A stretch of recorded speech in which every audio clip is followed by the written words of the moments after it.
Voilà, donc je voulais introduire notre prochain invité. Donc, j'ai eu le plaisir de le rencontrer il y a de ça quelques mois. Et voilà, cette personne m'inspire énormément. Et je voulais vous dire que ce qui l'inspire pour moi, c'est l'authenticité. C'est quelqu'un de direct, qui a des convictions très très fortes, qui aime ses clients. Je pense même qu'on pourrait dire qu'il adore ses clients. Voilà. Et quelque chose qui m'a beaucoup marqué dans notre première rencontre, c'est que il nous a vraiment expliqué que pour lui, ce qui compte le plus, en fait, sont ses collaborateurs, ceux qui servent tous les jours les clients, ceux qui sont en face des clients, et que ce sont eux qui ont le vrai pouvoir. Voilà, donc je vous demande d'accueillir et d'applaudir très chaleureusement Rami Bettier, qui nous fait le plaisir d'être là parmi nous aujourd'hui. Et il sera accompagné de Inès pour animer cette session. Bonjour Rami. Merci Olivier. Bonjour Inès, bonjour à toutes et à tous. Merci de m'accueillir, merci pour ces mots très touchants. Et vous parlez du client.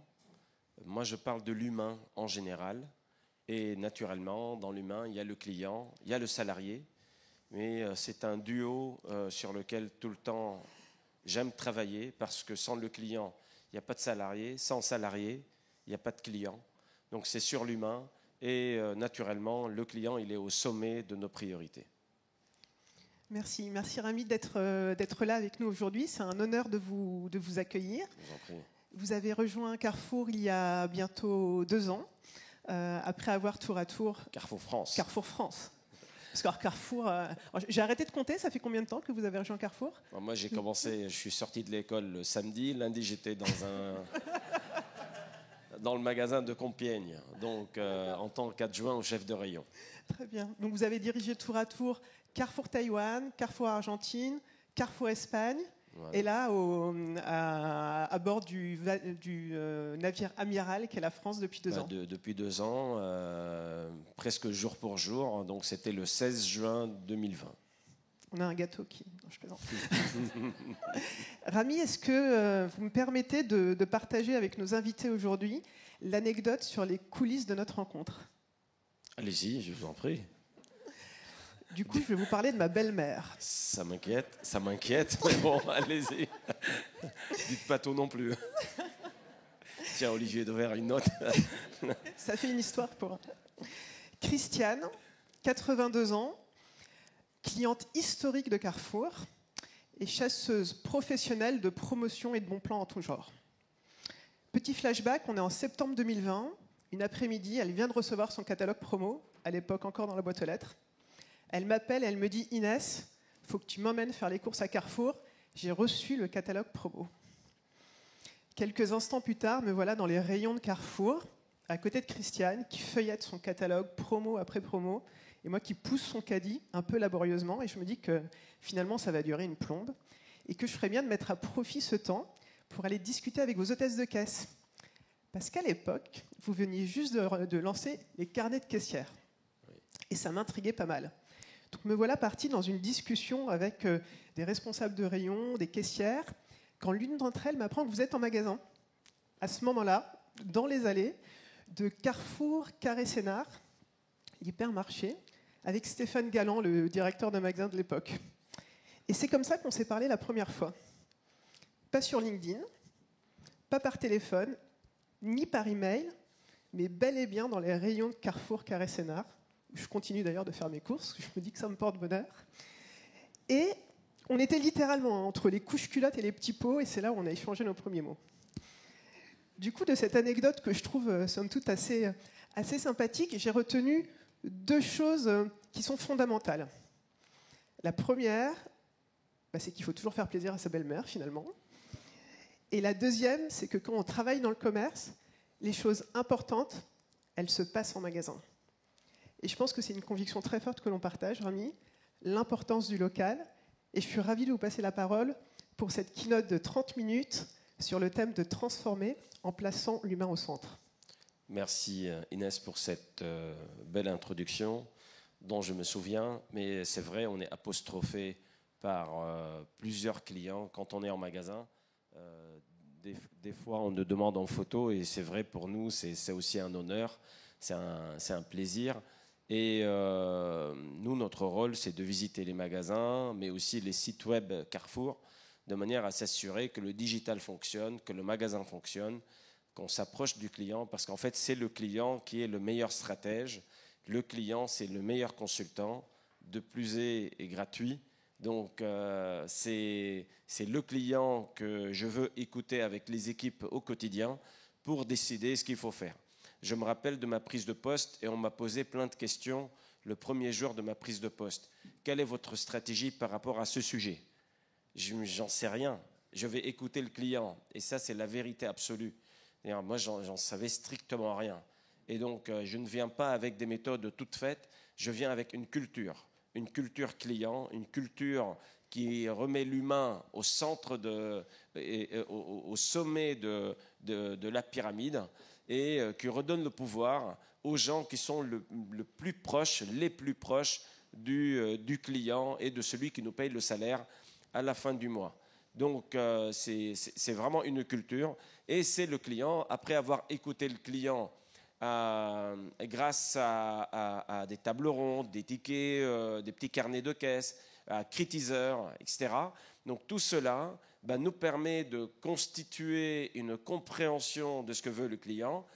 Nous, managers, après, on doit les mettre en place. Donc c'est aussi simple que ça. Et comme par hasard, ça marche. Alors, j'ai travaillé dans d'autres pays. Tout le temps, j'ai travaillé avec une culture client. Et la facilité que j'ai eue en France en arrivant, on m'a montré un NPS qu'on appelle NPS à chaud quotidien. Alors, moi, j'ai eu l'habitude de travailler dans d'autres pays où j'avais le NPS à la fin du mois. Et donc, on attendait, tiens, aujourd'hui, nous allons avoir l'annonce du NPS. Et donc, il fallait quand même attendre un mois. Et l'avantage ici, c'est qu'en fait, tous les jours, vous pouvez avoir votre NPS avec tous les verbatims liés au NPS. Et c'est vrai, ça a été pour moi une aide énorme. Donc bien sûr, quand j'en ai parlé avec mes collègues dans d'autres pays Carrefour, je leur ai proposé de suivre la même méthode parce que moi-même, si j'avais eu cette possibilité qui est d'avoir le NPS à la demi-journée ou à la journée, je pense que ça m'aurait encore aidé dans mes démarches. Donc ça, c'est une particularité française qui m'a été bénéfique et qui nous est bénéfique avec les équipes tous les jours. Donc c'est de cette pyramide-là que je voudrais vous parler d'abord. Donc on va inverser la pyramide en termes de pouvoir. Donc on va passer à une pyramide où les salariés sont au-dessus et puis après les managers, comme leur nom l'indique, le responsable, du mot latin responder. Et donc, je réponds, je suis là pour donner une réponse. J'ai une responsabilité et moi qui ai eu la chance d'apprendre plusieurs langues grâce à mes expatriations, en fait, il s'avère que dans chacune des langues que j'ai apprises, le mot responsable, le chef, en fait, la traduction littéraire du mot, c'est quelqu'un qui doit donner une réponse. Ou c'est quelqu'un qu'on interroge le plus. Donc, c'est assez marrant. Et donc, je veux mettre le responsable en bas de cette pyramide pour soutenir et épauler toute la pyramide et bien sûr donner le pouvoir à nos salariés. Je prends un exemple. Un client qui passe mécontent en caisse pour une question de 20 centimes, je souhaite que l'hôtesse de caisse ait le pouvoir et l'autonomie de dire « très bien, pas de problème ». Même au-delà de ça, je voudrais installer des algorithmes dans le système de caisse, de l'intelligence artificielle, qui règlent ce type de problème sans que le client ait à attendre, etc. Jusqu'à aller peut-être donner le produit si le produit passe en inconnu en caisse.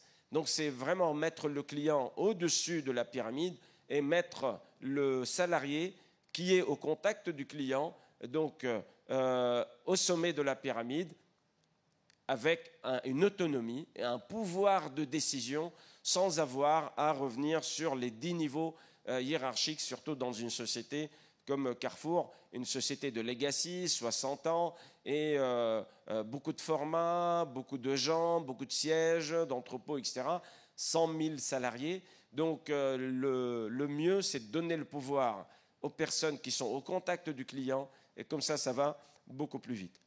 Et donc, cette deuxième pyramide aussi que j'aime, c'est 65% de la solution, à mon sens, est une solution culturelle, est une solution d'orientation. Quelle est ma raison d'être? Qu'est-ce que je veux faire? Comment je veux redresser mon entreprise? Comment je veux donner à mon entreprise un deuxième élan, une deuxième phase? Et donc, en fait, ça vient de la partie culturelle. Et je me souviens dans un pays où il y a une salariée qui était chez nous, qui est partie à la concurrence, et je l'ai croisée lors d'une visite concurrence, parce que je visite quand même beaucoup les concurrents aussi pour comprendre et pour apprendre et pour en sortir grandi.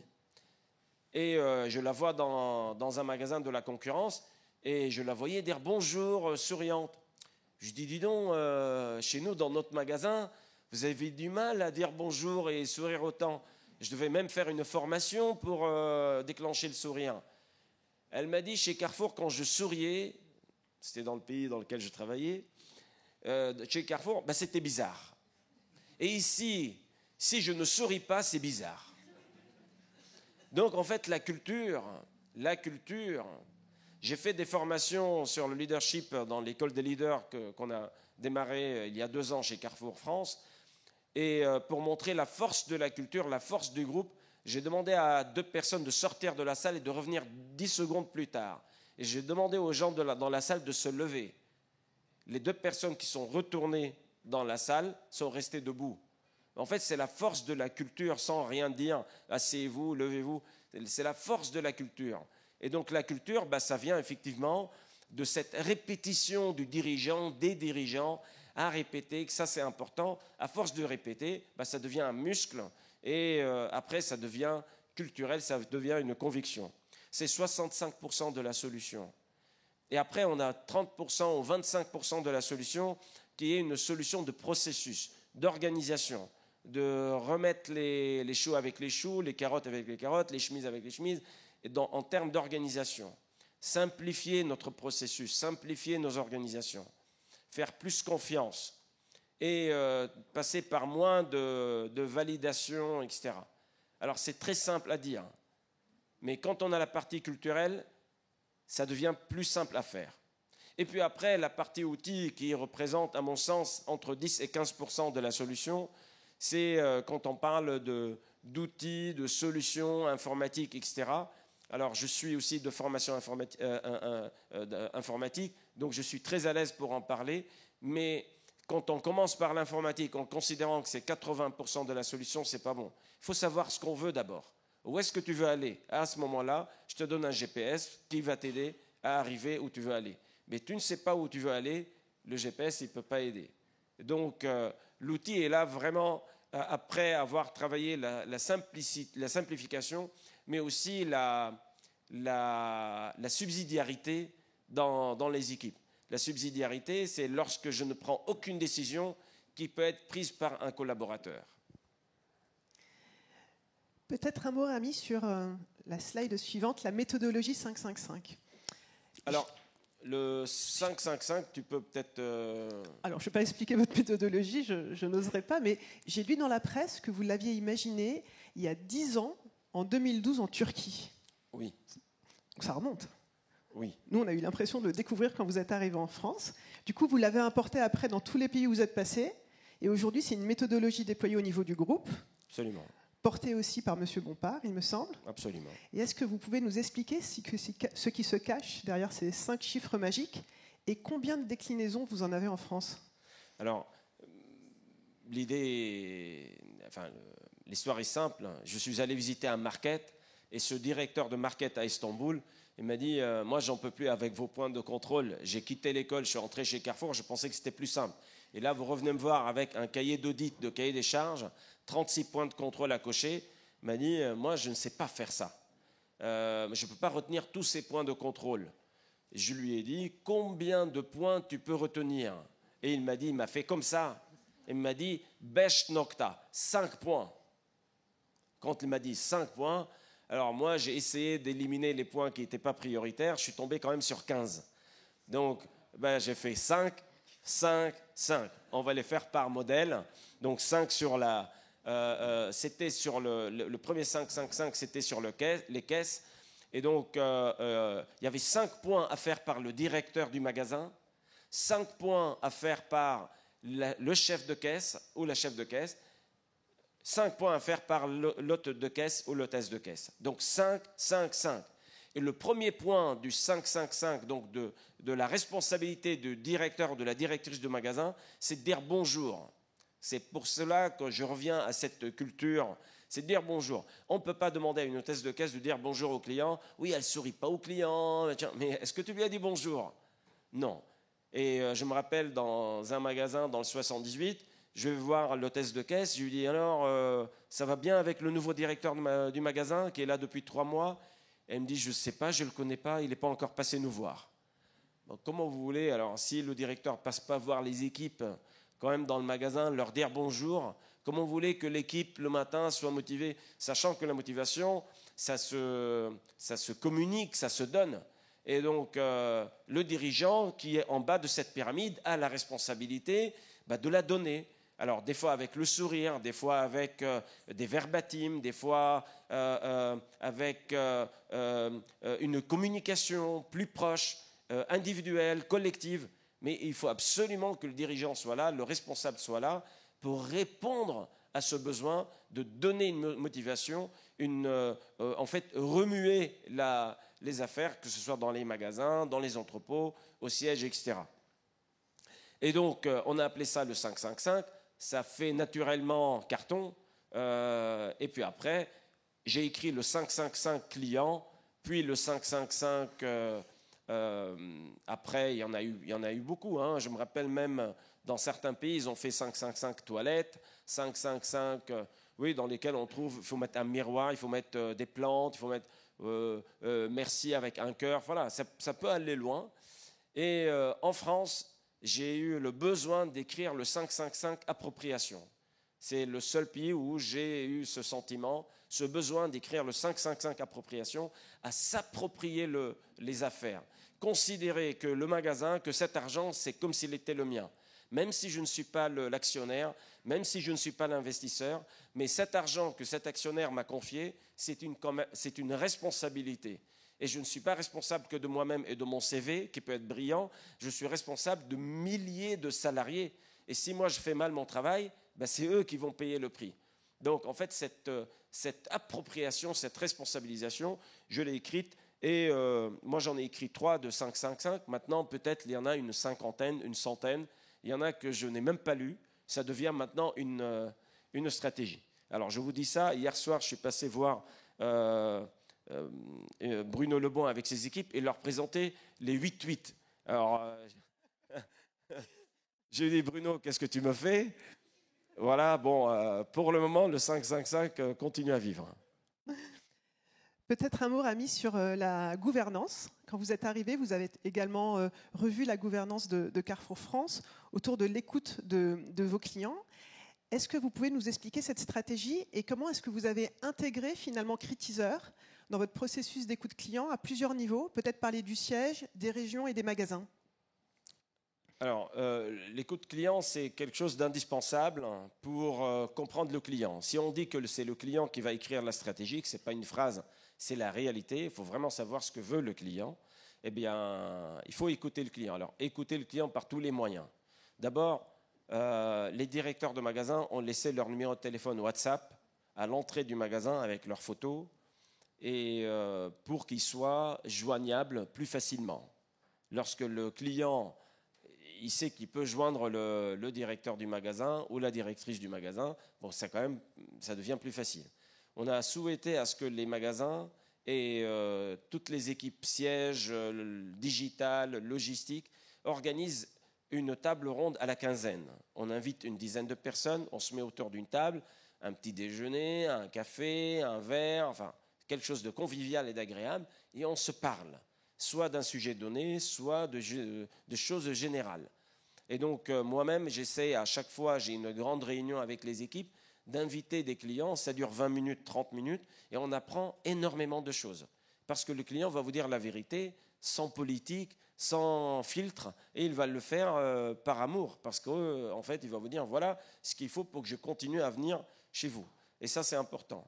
Également, les petits carnets de caisse qu'on a donnés à nos hôtesses de caisse pour qu'elles écrivent si le client est content ou pas content. Et ça aussi, c'est important. Par exemple, je reçois que le sac écologique que nous, on a décidé pour les fruits et légumes, ben, ils disent, en fait, ça se déchire, ça se casse, et ce n'est pas du tout pratique. Ben, on a pris la décision de changer, de passer de ce sac papier à un sac papier plus fort. Alors, il n'était pas plus fort, et donc maintenant, on passe sur un sac biodégradable, transparent. Donc, à chaque fois, il faut écouter le client pour prendre ces décisions-là. Un client qui dit, aujourd'hui, il fait trop froid dans le magasin, il y a trop de bruit dans le magasin. Bon, voilà, tout cela sont sur les carnets de caisse. Et naturellement, ce que je disais avec Critizer, et c'est pas pour faire de la pub, c'est exactement ce que j'ai utilisé, c'est les verbatim Critizer, ce sont des choses que je lis tous les jours pour l'ensemble des formats, pour comprendre aussi moi-même de quoi se plaint le client, qu'est-ce qu'il en dit par rapport à ce sujet-là, tel sujet, tel sujet. Mais aussi, j'ai mis Rami vous répond sur le site web Carrefour. Vous pouvez aller sur carrefour.fr, nous contacter, et vous avez mon adresse email. Le client peut m'écrire directement et moi je réponds directement. Et la dernière fois que j'ai répondu à une plainte, c'était tout à l'heure, il y a une demi-heure. Donc ça aussi, ça nous permet, au-delà de résoudre et de solutionner le problème ponctuel, ça nous permet de comprendre les racines causes des problèmes et d'orienter nos réunions et nos directions et nos messages avec les équipes dirigeantes.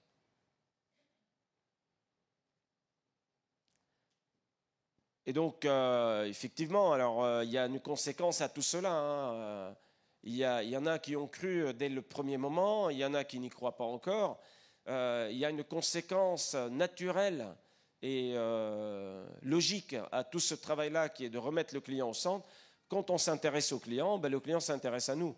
Depuis le début de l'année, on a gagné des millions de débits additionnels par rapport à l'année dernière. Et nous avons gagné 300 000 clients. Alors les débits, c'est un passage en caisse. Et le client, c'est un client qu'on n'a pas enregistré dans nos bases depuis 24 mois. Et donc, on a 300 000 clients qu'on a gagnés et on a des millions de débits additionnels que nous avons gagnés dans l'ensemble des formats. Donc ça se traduit comment ? Ça se traduit à travers des gains de part de marché. C'est pour cela, ça fait maintenant 16 périodes consécutives que Carrefour enregistre des gains de part de marché et nous en sommes très fiers, très contents et j'espère que ça va continuer.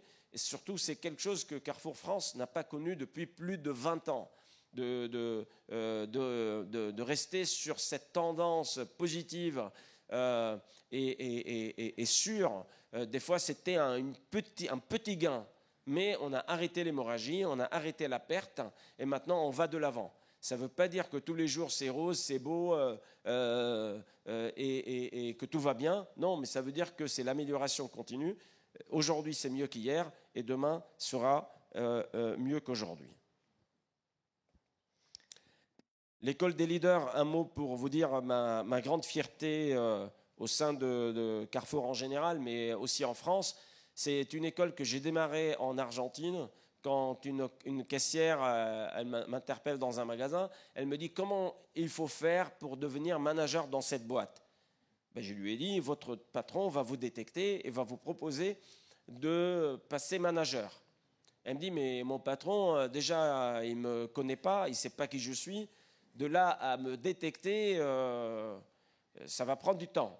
Et donc, effectivement, ça m'a donné l'idée d'inverser la pyramide et de proposer à l'ensemble du personnel Carrefour de candidater pour évoluer. Donc si vous pensez avoir la passion et la compétence et le temps et la volonté d'évoluer, c'est à vous de lever la main. Et donc on vous reçoit en 2 entretiens, à l'issue desquels vous intégrez l'école des leaders pendant 6 mois et vous en sortez diplômé Carrefour plus Dauphine. On a réussi à signer ça avec l'école Dauphine. C'est une école qui a démarré en Argentine. Il y a plus de 1000 élèves maintenant formés en Argentine.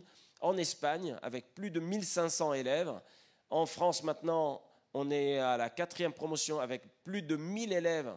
Et la dernière fois, une ancienne caissière de 51 ans, elle a pris le microphone, elle a fait un témoignage en disant elle n'aurait jamais pensé chez Carrefour, après 25 ans de Carrefour, passer dans l'encadrement, après 50 ans, etc. Ben maintenant, elle est cadre, parce que l'école des leaders, c'est l'école de la chance, c'est l'école de la deuxième chance, vous l'appelez comme vous voulez, mais c'est l'école qui ne regarde aucun autre critère que votre volonté à apprendre, à évoluer.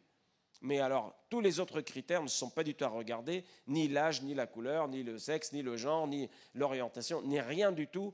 La seule chose qu'on regarde, est-ce que vous avez la passion pour évoluer? Vous intégrez l'école des leaders, vous en sortez avec une place, un grade au-dessus. Et on est à 1000 élèves. On me disait, oui, mais ça c'est possible dans les autres pays, en France c'est pas possible. Je n'ai pas compris pourquoi on me disait ça. En France c'est beaucoup plus facile que dans les autres pays, à partir du moment où on fait le travail correctement. Hier, j'étais avec mon collègue patron de l'Italie, qui a démarré la 2e promotion de l'école des leaders maintenant en Italie. J'ai entendu dire que le Brésil va faire la même chose. Donc voilà, c'est vraiment une fierté personnelle de voir redonner cette chance à nos employés qui n'ont pas eu la chance de poursuivre des études universitaires et décrocher un poste important grâce au diplôme. Merci Rami, merci de nous avoir partagé votre vision. On a prévu une séance de questions-réponses pour ceux ou celles d'entre vous qui souhaiteriez poser une question. N'hésitez pas, on a des micros qui fonctionnent bien. Bonjour Olivier Dauvert. Si tu devais hiérarchiser les irritants qui sont sur le chemin du client, qui génèrent le plus de pertes commerciales, sous-entendu, quand tu t'attaques à un sujet, quel est celui qui produit le plus d'effets rapidement? Selon le client, c'est l'affichage des prix. L'affichage des prix, lorsque le prix et le stop rayon et le mécanisme promo avec ce qui passe en caisse ou ce qui passe dans le digital n'est pas cohérent, ça c'est la première source de plainte client. Et en fait, cette plainte, à force de répéter, une fois, deux fois, trois fois, eh bien, le client il perd confiance. Il finit par penser qu'on le fait exprès. Donc, il passe de dire c'est une erreur humaine à dire bah, ok, c'est de la négligence. Et après, il dit non, ils le font exprès pour me manipuler. Voilà. Ça, c'est la première raison. Le prix, et je ne dis pas en fait si le prix est cher ou pas, alors que le niveau du prix est très très important, mais je parle de l'affichage prix. Parce qu'il y a des clients qui disent attends, au moins c'est cher ou pas cher, mais au moins affichez-moi quelque chose que je puisse comprendre. Ne me mettez pas en stop rayon produit à moins d'1 euro et dans l'étiquette électronique, c'est 1,05 €. Et je passe en caisse, c'est 1,10 €. Ce n'est pas pour les 10 centimes, ça ne va pas changer la vie, mais c'est pour le respect et pour la cohérence de notre système. Le deuxième irritant, c'est la disponibilité, surtout la disponibilité des produits en promotion. Quand ta belle-mère, elle reçoit le catalogue, elle va chez Carrefour pour avoir les produits promotion. Si elle ne les trouve pas, elle dit mais attends, on m'a menti. Donc c'est au-delà du manque du produit, il y a un effet de perte de confiance et le client. Donc vous voyez, au lieu de dire ce que fait Carrefour pour moi, le client va dire mais ce que fait Carrefour peut me manipuler contre moi. Et là, à partir de là, on perd le client et on perd tous ses amis. C'est là où le NPS est très important, parce que pour avoir un promoteur, il faut avoir une note de 9 ou de 10 sur 10. Hein, vous connaissez, c'est une question que je pose à mes équipes d'habitude. Alors, vous connaissez. Alors, en France, pour avoir un 9 sur 10, vous savez, dans l'Académie française, 9 sur 10, c'est 18 sur 20. Moi, déjà, un 16 sur 20, on dit c'est très bien, n'est-ce pas? Un 14 sur 20, c'est bien, n'est-ce pas? Avec mention, à partir de 12 sur 20, tu es avec mention. Ah ben non, 12 sur 20 dans le NPS, c'est pas une mention, c'est un détracteur, et donc on le perd. Et donc il faut avoir un 9 sur 20. Donc il faut absolument avoir l'affichage prix, il faut avoir la promotion, il ne faut pas avoir l'attente en caisse. Donc voilà les trois premiers verbatim, les trois premières raisons de plainte client. Ma question, c'est quand on voit ces 16 périodes de croissance consécutive de la part de marché, il y a quelque chose qui marche chez Carrefour et il y a quelque chose qui ne marche pas chez les autres retailers. Quelle est la sauce magique chez vous et pourquoi c'est si difficile chez les autres retailers? Alors, moi j'ai appris quand je parle des autres, avec les équipes, on parle des autres avec ce qu'ils font de bien. C'est-à-dire quand je visite la concurrence, je ne sors pas du magasin en disant ce qu'ils font mal. Je ne suis pas là pour ça. Je suis là pour dire, tiens, ils ont tel produit que moi je n'ai pas, ils ont tel sourire que moi je dois avoir, ils ont tel service. C'est juste une remise en question grâce à la concurrence. Donc je ne sais pas vous dire ce qu'ils devraient avoir, ce qu'ils n'ont pas.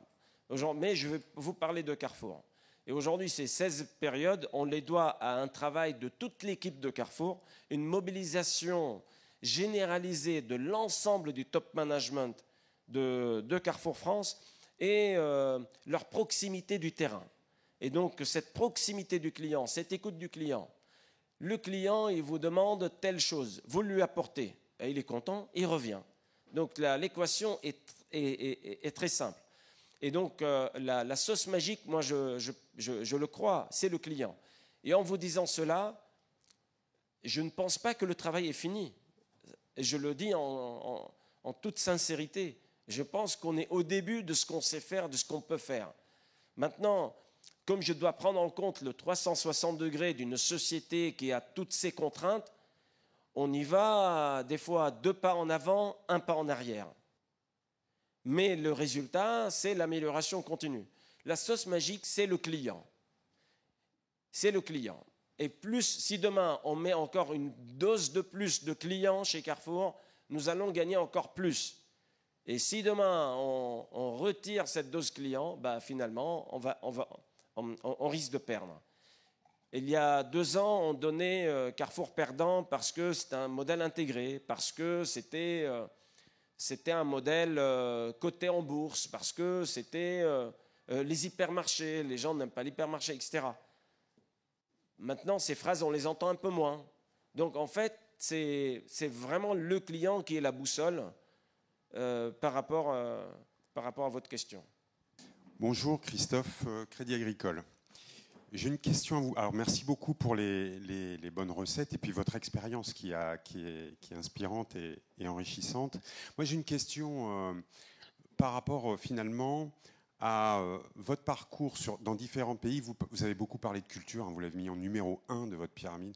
Et moi, j'ai une question plutôt pour dire, qu'est-ce qui est universel dans finalement l'expérience client? Qu'est-ce qui est universel pour vous qui fait que, quel que soit le pays, quel que soit le magasin, quel que soit le quartier, etc., et en proximité, évidemment, qu'est-ce qui est pour vous universel dans la satisfaction client?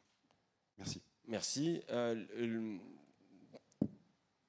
L'humilité qui vous permet d'écouter et l'écoute qui vous permet d'apprendre. Et après, la combativité, c'est-à-dire je transforme une compréhension en action. Donc il faut du courage managérial. Donc déjà, pour avoir le savoir-faire et pour analyser une donne, il faut avoir de l'humilité intellectuelle, de dire oui, je vais me faire traiter pour un petit opérationnel, mais ce n'est pas grave parce que la vérité, ça vient de là. L'humilité, c'est d'écouter un client qui gagne très très peu d'argent et on va lui dire non, on est là. Un client qui m'a arrêté dans un magasin, il m'a dit tiens, puisque le patron est là. Je dis c'est vous le patron. Il m'a dit non monsieur, moi je suis un travailleur sur un chantier, à peine j'ai mes papiers. Je dis non, mais ici vous avez tous vos papiers parce que vous avez un caddie et vous payez, point final. C'est vous le patron. Donc en fait c'est avoir cette humilité, donc anti-arrogance, donc qui est universelle, qui vous permet d'écouter. Et une fois vous avez écouté, il faut avoir la combativité, la passion pour transformer votre compréhension en action, sans laisser tomber. Parce que sur votre chemin, vous allez rencontrer, ce ne sera pas l'océan rose, hein, Ça, vous allez avoir des gens qui n'y croient pas, des gens qui vous disent oui, mais derrière ils vous disent non. Enfin, il y a plein d'obstacles, et ça c'est normal. Maintenant, il faut tenir bon, il faut continuer. Donc la combativité, la répétition et la persévérance. Donc ça c'est universel. Et je crois vraiment que l'arrogance dans une équipe, c'est une maladie cachée qui peut, comme ça a fait avec les empires dans l'histoire, ça peut faire très très mal à une entreprise. Alors qu'une entreprise qui partage effectivement cette caractéristique d'humilité et de volonté d'apprendre, je pense que ça c'est une entreprise qui va en avant. Karim Dali donc, de la FNAC. Bonjour, merci en tout cas pour ce discours très inspirationnel. Moi j'ai une question au fond. On voit que vous avez quelque chose qui vous dépasse et une force intérieure qui vous permet de stimuler au fond tout ce qui vous entoure. Et cette stimulation, la culture, la répétition, comment vous faites pour la transmettre au fond à tout votre entourage pour que cette stimulation crée de la valeur et que période après période, elle vous permet donc de gagner des parts de marché. Donc il y a une croyance, il y a une énergie, une force qui émane de vous et qui rejaillit manifestement, mais ça doit déployer chez vous une énergie de dingue. Alors moi je ne sais pas, mais je vois qu'il y a des personnes de mon équipe là. Donnez-leur le micro, ils vont peut-être... Dites-nous. Oui, Armel, oui, ils vont vous dire. Bonjour à tous, donc moi je suis directrice expérience client pour les supermarchés en France. Et effectivement, j'ai eu la chance d'être déjà en poste quand Rami est arrivé. Et à l'époque, j'étais avec Oriane dans mon équipe. On portait un peu quand même toutes les deux ces sujets du client toute seule. On avait déjà quelques convaincus. Bon, Mehdi était à l'époque directeur régional. Et quand Rami est arrivé, effectivement, on a vu un retournement. Enfin, on a vraiment vu un retournement avec tout le monde qui s'est mis à s'intéresser à ce client, à s'en occuper. Et on a aussi une animation, je crois que c'était pas forcément dans la gouvernance, mais on a une animation chaque semaine via WhatsApp. On est des gros utilisateurs de WhatsApp, même si maintenant on change d'outil en interne. Mais voilà, on a beaucoup utilisé ce WhatsApp avec le top management pour partager les verbatims, pour partager nos NPS. On a encore notre rendez-vous demain en fin de journée, comme toutes les semaines, où on partage le NPS de chaque entité chez Carrefour, on partage les verbatims. Rami nous explique pourquoi c'est important de s'occuper de tous les sujets, d'être sur les différents combats qu'il a évoqués juste avant. Et puis voilà, il l'a dit, je pense qu'il y a une grosse présence en magasin, beaucoup plus aussi qu'avant, de toutes les fonctions support. Et moi, la vraie révolution que j'ai vue aussi avec l'arrivée de Rami, c'est que le client, c'est plus uniquement un sujet de magasin et d'opérationnel, c'est aussi un sujet de fonction support. Et on doit tous être au service du client chez Carrefour. Et après, oui, il y a une énergie de dingue. Donc non, je pense que c'est tout ça. Et il y a vraiment eu ce siège et ce magasin ensemble au service du client. Et je pense que c'est ça aussi la force aujourd'hui du modèle et qui explique aussi les 16 périodes consécutives. C'est qu'on est tous vraiment imprégnés par ce client au quotidien dans toutes nos actions.